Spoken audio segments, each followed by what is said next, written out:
बिस्मिल्लाहिर्रहमानिर्रहीम। जी तो आज जो है वो हम कुछ न्यूमेरिकल सॉल्व करेंगे, जो कि सिंपल सर्विस कमीशन के पास्ट पेपर्स में से हमने लिए हैं। और ये जो है particularly secondary school teacher general science category के लिए बहुत इंपॉर्टेंट है, और असिस्टेंट सीसी और इन सब के लिए भी बहुत इंपॉर्टेंट है। तो वीडियो को एंड तक लाजमी देखें। हम कुछ न्यूमेरिकल सॉल्व करेंगे जो कि बहुत इंपॉर्टेंट है। और जिन्होंने हमारे चैनल को सब्सक्राइब नहीं किया, काइंडली वो चैनल को सब्सक्राइब कर लें, ताकि जो है वो आने वाली वीडियोस हमारी आप तक बआसानी पहुंच सकें। तो चलें जी, हम स्टार्ट करते हैं अपनी वीडियो को। तो सबसे पहले हमारे पास when a number is divided by 1 to 5 the remainder is 82। When the same number is divided by 25 the remainder will be. इस तरह के बहुत सारे सवाल बहुत सारे पेपर्स में इस तरह के सवाल आते रहते हैं। तो अब आपने करना क्या है, सिंपली आपने जो है वो इसको ऐसा करना है कि आपने 82 जो रिमाइंडर है, बहुत आसान है ये, 82 जो रिमाइंडर है उसको आपने डिवाइड कर देना है इस नंबर से। तो आपका जो है, अब मिसाल के तौर पे ये है 82 है, ठीक है, इसको हम डिवाइड करते हैं 25 से, ठीक है। अब 25 का जो है वो 3 टाइम्स कितना होगा, 75, ठीक है। अब 82 माइनस 75 ये हो गए 7, ठीक है। तो अब ये हमारे पास जो रिमाइंडर है वो है 7। तो करेक्ट ऑप्शन इसमें जो होगा वो होगा सिंपली 7 होगा। D option is the correct. सही है, बहुत आसान है। लेकिन ये है कि हमें पता नहीं होता और इस तरह के सवालात आते हैं जो कि आसान बहुत हैं। जब आसान है जब आप उस पर प्रैक्टिस करेंगे और उसको जो है वो सॉल्व करेंगे। चलें जी, उसके बाद हमारे पास ये दूसरा एमसीक्यू पूछा गया था। 25% of 4 divide by 4% of 25 is equal what.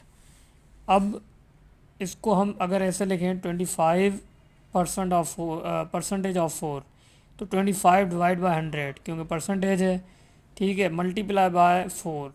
इसको हम इस तरह से लिखेंगे, 25% ऑफ 4 को हम इस तरह लिख सकते हैं, और हमने ब्रैकेट में बंद कर दिया। फिर इसी तरह से हमने जो है वो यहाँ पे डिवाइड का साइन लगा दिया। फिर 4% ऑफ 25, तो 4% अगेन जो है वो यहाँ पे भी हमने 100 से डिवाइड किया, मल्टीप्लाई बाय 25 से कर लिया हमने, ठीक है। तो अब जो है इसको भी जो है हमने ब्रैकेट में बंद कर दिया। तो अब ये अब बहुत आसान हो गया। जब हमने इस तरह से लिख दिया तो अब हमारे लिए बहुत आसान हो गया। अब हम क्या करेंगे, 4 1 ज़ा 4, 4 2 ज़ा 8, 2 यहाँ पे रह गए, 2 इस तरफ चले जाएंगे, 20 हो जाएगा। तो 4 5 ज़ा 20, ठीक है। तो 25 आ गया। अब 25 ऊपर भी है, 25 नीचे भी है, ऊपर भी है, तो ये दोनों जो है वो कट जाएंगे। तो इसका आंसर आ गया 1, ठीक है। फिर इसी तरह से आगे चलते हैं हम। इसमें क्या करेंगे, 21 25 ज़ा 25 1 ज़ा 25, और ये जो है 25 को अगर 4 से करेंगे तो ये 100 आ जाएगा। तो 4 से जो डिवाइड हो गया ये, अब 4 4 कैंसिल हो गया, 1 डिवाइड बाय 1 तो इज इक्वल टू 1। तो इसका जो आंसर हुआ हुआ वो 1। A option is the correct. सही है। अब हमें जो है वो इसको जो है वो नीचे किस तरह से हमें रखना है, किस तरह से उसको सॉल्व करना है। अगर हमने इसको सही, सवाल को सही समझ लिया, तो हमारे लिए जो है वो आंसर बहुत आसान हो जाएगा। चलें जी, अब जो है वो हम तीसरा देखते हैं। उसके बाद हमारे पास the value of expression 1011 whole square is equal to.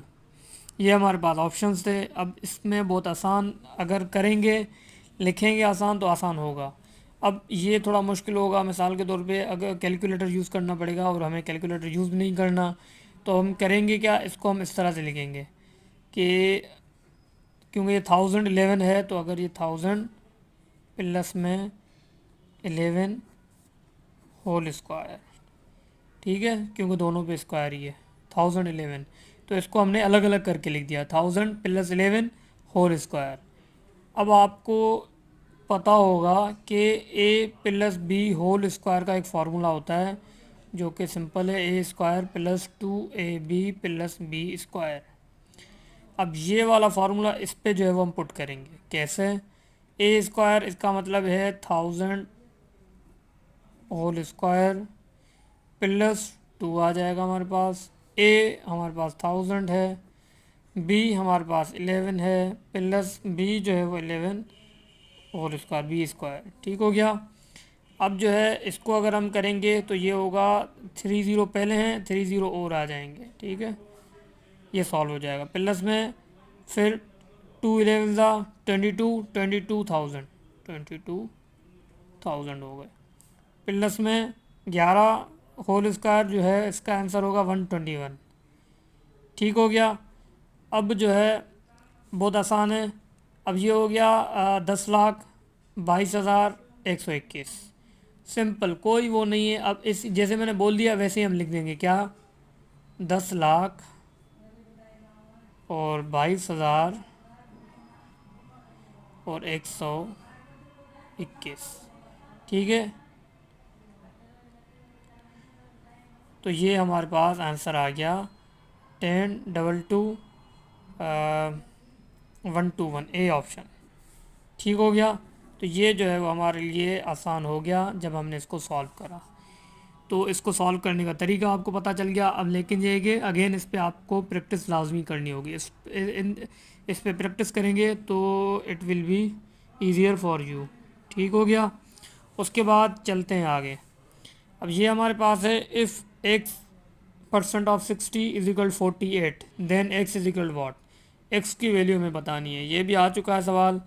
अब इसमें क्या है, एक्स परसेंटेज ऑफ 60 मतलब एक्स को डिवाइड करेंगे 100 से, ठीक हो गया, क्योंकि परसेंटेज है, multiply by 60 is equal to 48, सही है। अब हमें जो है एक्स की वैल्यू चाहिए। अब कैसे करेंगे, हम क्या करेंगे, अब सिंपल जो है वो 1 0 यहाँ से 1 0 यहाँ से कैंसिल हो गया। अब ये बचा हमारे पास 6x divide by 10 is equal to 48। इसको और अगर हम सिंपल करें तो 10 को हम उस तरफ लेके जाते हैं मल्टीप्लाई में, यहाँ डिवाइड हो रहा है वहाँ मल्टीप्लाई में, तो ये हो जाएगा 6x इज इक्वल टू 48 को 10 से अगर हम करेंगे तो ये हो जाएगा 480, ठीक हो गया। अब x is equal to 480 divide by 6 हो जाएगा। अब मज़ीद इसको करेंगे 6 1 ज़ा 6, 6 8 ज़ा 48 और ये ज़ीरो, तो x इज इक्वल टू 80 जो है वो हमारे पास आंसर आ जाएगा।